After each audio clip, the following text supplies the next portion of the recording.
Hello everyone, IVG here, Coach Decent is back for my Week 6 team builder and post commentary for my battle against Jeffers, coach of the Kansas City Kanagskhans. He has almost forgot to have the plot. Anyways, before I go into the team builder and the post commentary, I want to explain a little bit of something. Sorry for the lack of uploads. It's been 2 weeks since I posted, I believe, the 5th week for this season, and I have not been able to record ever since then. Mainly because school has started for around our time. I believe like a few days after that, 2 weeks from 2 weeks ago was when the school day actually officially started. So ever since then, I have never been able to actually sit down, record, and been able to give out this information for you guys. But yeah, finally, I'm able to right now. Um. Anyways, but yes, I am back. I hopefully will be able to get my recording schedule up to date. Currently, right now, this is week 7. Actually, no, we're in week 8 right now. I'm barely recording the week 6 battle, but I should have week 6 out for you. This is recorded on Wednesdays, and I believe I will have recording for my week 7 on Saturday, and I possibly will have week 8 a few days after that. So we'll just see how far it goes. Anyways, enough about scheduling and YouTube stuff. Let's just get on to this week's battle. Like I said, I'm battling Jeffers, Coach Kansas City Kanagskhans, and his team on paper I really didn't pay much attention to, or at first glance, but whenever it came time to prep against his team, I noticed that his team was like really scary in face of what I have. Just look at his team. He has Greninja, Celesteela, and Mega Sableye and OU. Togekiss, Arcanine, Hydreigon, and UU. Galvantula, Gligar, and Cresselia and RU. And Weezing, Ditto, and Miltank as his lower tiers, as in NUPU. Um, of course, Greninja is scary mainly because it could be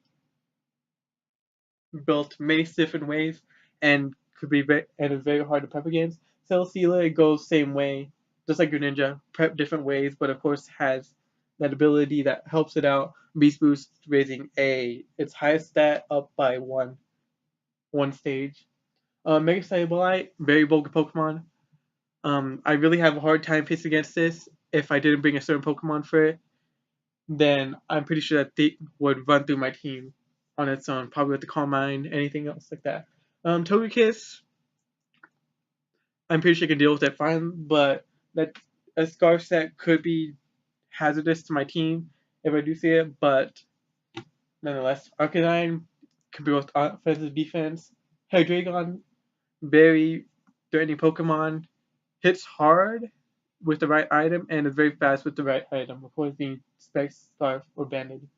Galvantula, basing what off I saw from last year on my own personal needs, if he decides to bring it, it's most likely going to be for webs. I don't think it'll be up for damage because he already has Pokemon like Greninja, Hydreigon to deal with that for himself, or even Celesteela like that for himself.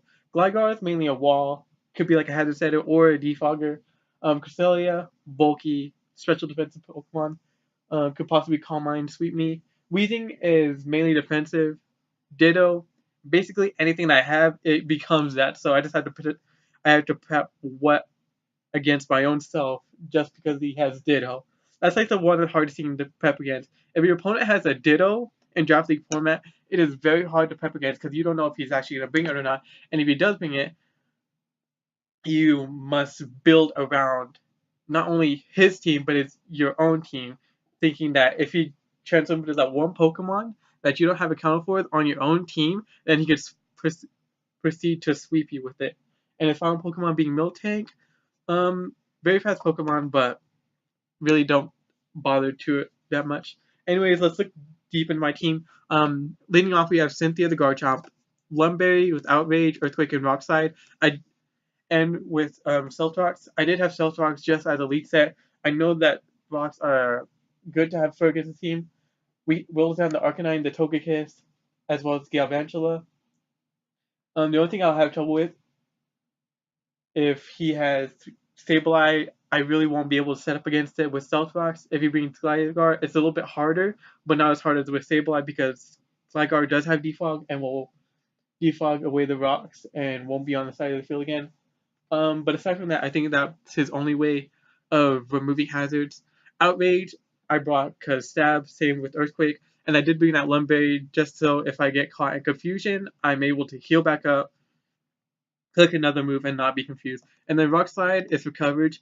The two Pokemon that get affected by the rocks also get hurt very hard with the Rock Slide, being Togekiss, Arcanine, Galvantula. Those three Pokemon get hit real hard with Rock Slide, and if Earthquake alone could just destroy Arcanine, whether it's defensive or not, I just have to play around with that burn if he decides to play with it. That's why I carry the Lumberry as well, in case of any sort of static afflictions come my way. Next up we have Forecast and Thunderous here. Choice Scarf, mainly because that's a main set. Of course, Voltozorb's only ability he gets. Thunderbolt, Bolt, Focus Blast, Hidden Power Ice, and U-Turn. Thunderbolt, main form Stab, hits anything very hard, except for that Gligar. But I did pack HP Ice mainly in case if he decides to bring that. Also, if he has Ditto, I'm able to hit that with the HP Ice. Focus Blast, I do have for Miltank, if that ever becomes a problem, and Hydreigon if I just want to get rid of that thing. Because Focus Blast, I'm pretty sure just one shot Miltank off the top of my head, and U-Turn is just Switch Initiative. I didn't want to use Volt Switch, not Volt Switch, because if he does decide to bring that Gligar, I'd be very scared to click Volt Switch, mainly because it could negate that ability. I'd be locked in that move, and I just forced to switch out without dealing any damage. So that's a good thing about U-Turn, and that Thunder Serum gets U-Turn and Volt Switch. Next up, we have extensions. The Mega Blastoise. I ran Scald, Ice Beam, Dark Pulse, and Rapid Spin. Rapid Spin in case he has Hazard, maybe from, I don't know, Rocks from Miltank, Sticky Webs from Galvantula, or Stealth Rocks from Blackrock.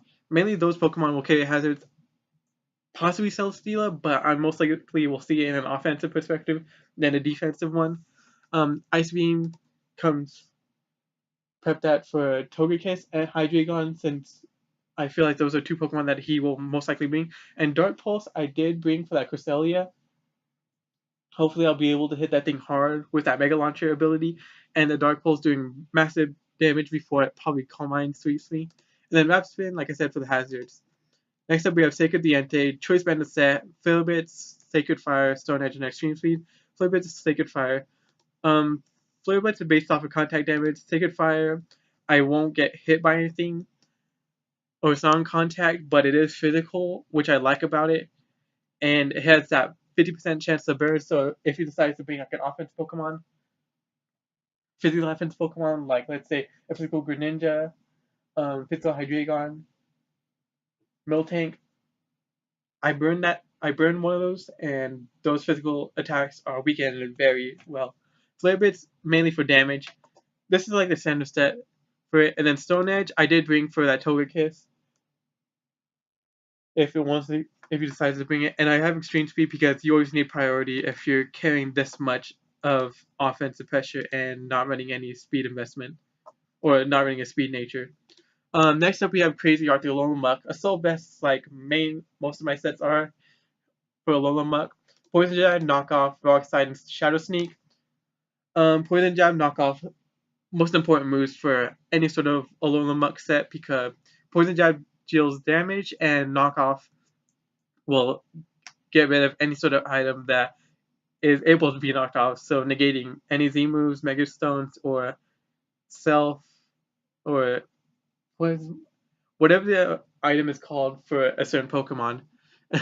I can't think of it on the top of my head. And then Rock Slide, I did pack it for that Arcanine. If you set Arcanine, it also hits the Galvantula pretty hard, because of course Rock beating Bug. And also have Shadow Sneak just for priority. Like I always emphasize on Pokemon that I have, I will be glad to take priority over anything, because priority is necessary in case if on a certain perspective, because I could get this last bit of damage and it'll help out a certain Pokemon to fully knock out if it didn't knock out from full. So that can definitely help with the priority from these two. And then finally we have Beyonce, the Ribombee, Miriam Z, Quiver Dance, Bug Buzz, Moonblast, and Psychic. I really want to use this set whenever I use this battle, so I thought of it and I built around this. Mainly, this is what should go into play. Bug Buzz, main forms, Bug Buzz and Moonblast out of Stab, and then I have Miriam Z to back it up. The one thing that will definitely be hard dealing around is, of course, his big wall of Celesteela, because I have no way of hitting it very hard. So I either have to get that thing out of the way or weaken it to where put a certain amount of stat boost from Quiver Dance and a move will knock it out. I'll just say that. Um, and I did pack Psychic mainly if he decides to bring Weezing.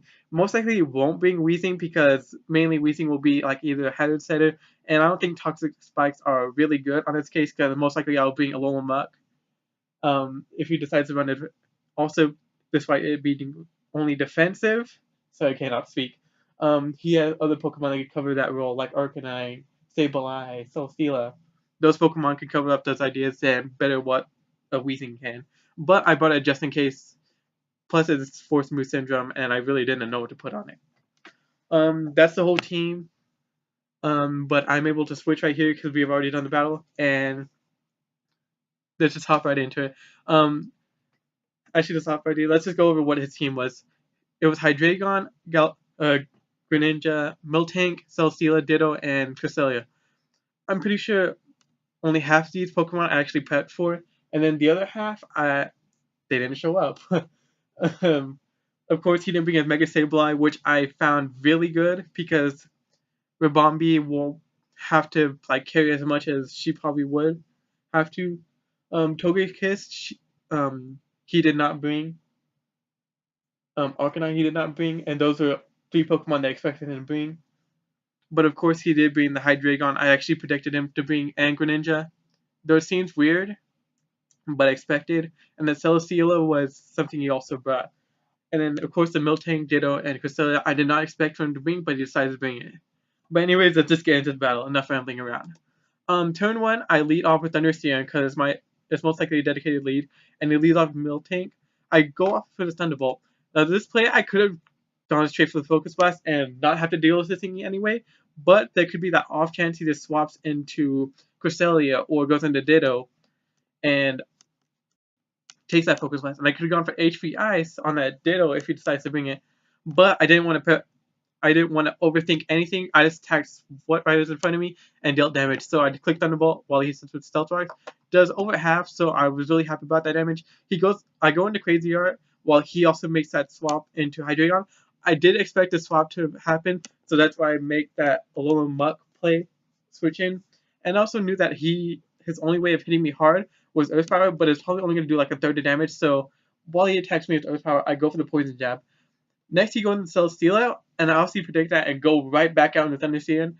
And I also knew that he was going to make the swap. I believe it into Cresselia from what I remember what I predicted. So I knew that if he brought into Cresselia, I can U-turn back out, bring in a little Muck, and this thing could be trapped or potentially trapped. He may predict I have Pursuit or not and just keep this thing in, but whether or not I have a little Muck in, it's going to do work and knock out potential item.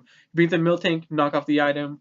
It's leftovers, so it won't recover, except for Milk Drink that it does have showing this turn. So I just make that swap in guard time, make an aggressive play, and go to the Stealth Rocks.